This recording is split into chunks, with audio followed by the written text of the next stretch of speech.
first video back for a little while, so please be kind. But today I wanted to talk about a really fundamental part of managing your money that I get asked about a lot. And to be honest, I've been really enjoying getting back in touch with this in the last few weeks because I've had a bit more time on my side. So today we're talking about cash flow structuring, what that means, how to do it, and how to think about it at a really basic level that makes sense for you. So there really is no right or wrong way of doing this, but if you can understand some of the basic principles and then overlay that with whatever's going on in your life, you can really set yourself up for success. So today I want to take you through four key principles when it comes to setting up your money so that it works really well for you, because when your cash is flowing in the right direction, it can really facilitate everything that you're trying to achieve. So my 4 principles for cash flow structuring is, first of all, know where your money is. So know exactly what is coming in the door, so all your different sources of income, and also where it is going. Having a really good handle on what is going out the door. So that might come down to doing a budget, but even understanding what bills you pay, when you pay them, how you spend your money on a discretionary basis, and any ad hoc things that might come up, and just think about how you utilize your money on a day-to-day, week-to-week, month-to-month, year-to-year basis, because we actually tend to spend our money in different ways on different frequencies. So the way we interact with our money for grocery shopping is very different to how we spend when we go on holidays. So we need to think about these different frequencies. So understanding what is coming in the door, but also what is going out. So principle number 1, know where your money is. Second principle that I think is absolutely key when it comes to cash flow structuring is isolation. Now, back in the old days when you used to get charged, I don't know, like $10 a month for an account keeping fee, it made sense to minimize the number of accounts you have and basically keep everything in one place. Because probably you had a checkbook, you were going down to the bank if you needed to know what your balance was. Those days are long gone. So now we can really harness this power of isolation, or separating our money, so we can clearly distinguish it for different purposes.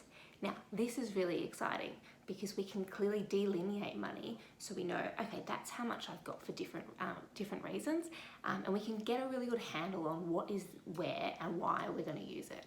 So separating our money according to purpose is really key. Now I'm going to take you through a little bit later in terms of actual bank accounts that I'm using, and you can see very clearly what is there for what purpose. So principle number 2, separate or isolate your money. Number 3, the secret sauce when it comes to cash flow structuring, automation.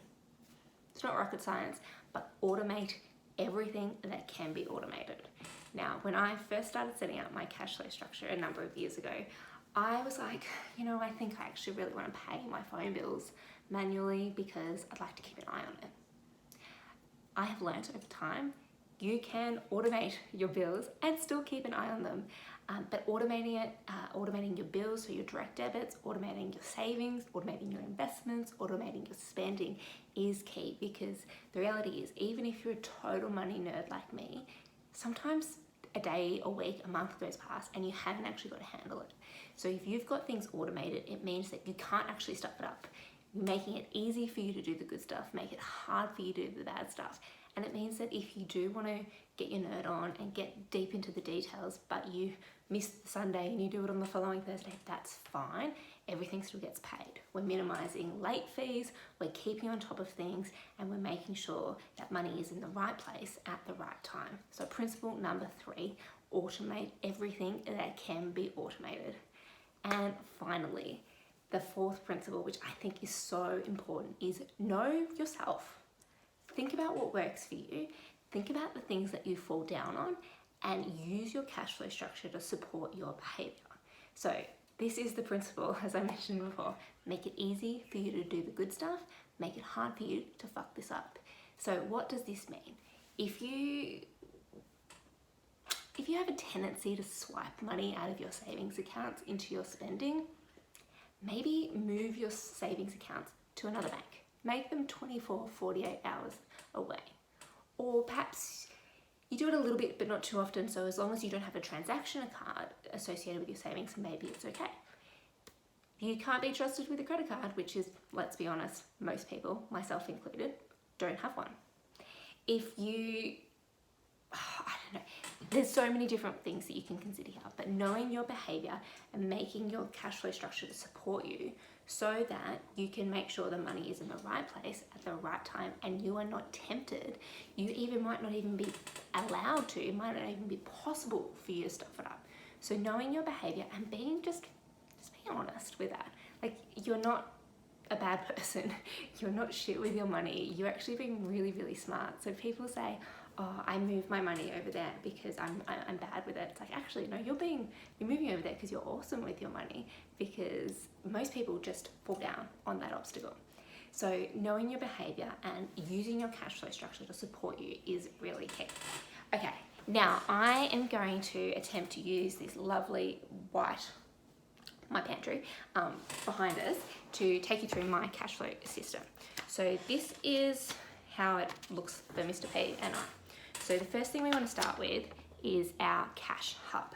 So this is the place where money comes in and money flows out.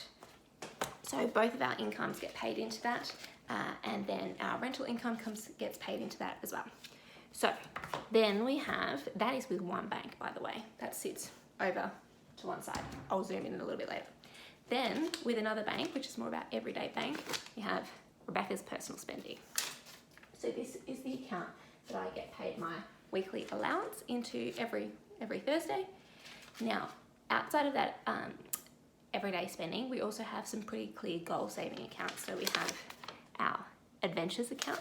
So that gets paid a monthly amount to have adventures with, pretty self-explanatory. We've got our house account. So that could be saving up for some outdoor furniture, maintenance around the house. You know, sometimes you want to buy some like Christmas decorations, whatever it might be. It's the stuff to spend on the house. And again, it's really clear that that's how much we've got available. Really fun one. I have a tax savings account. It's pretty awesome.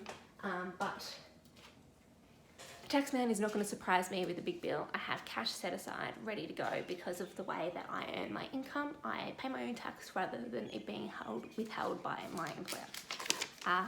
Family account. So previously this was an account saving up for when little one came into the world. Now we utilize it almost like a personal spending account for just ongoing costs and things associated with raising a child. Good old fashioned buffer account.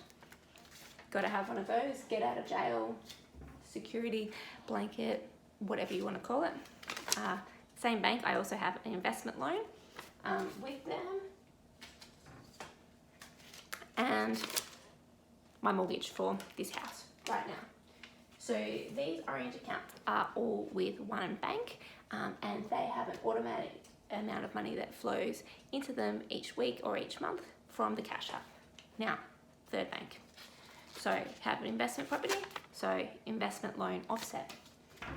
Because actually all of these orange accounts are actually offsets with this bank, so we don't actually use this account to hold any money. We'd rather have it offset against our main residence, but it's nice to know we've got it.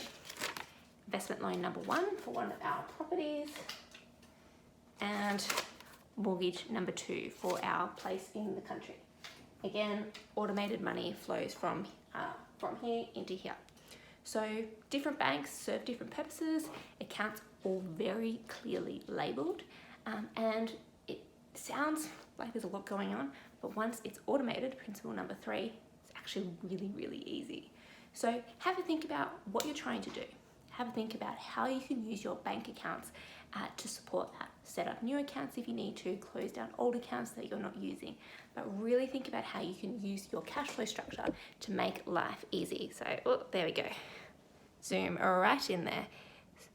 So that is how things work for me. If you have any questions, let me know. I love talking about cash flow structuring. It is really the secret sauce to make all your finances work. So let me know how you go, and I'll talk to you all soon.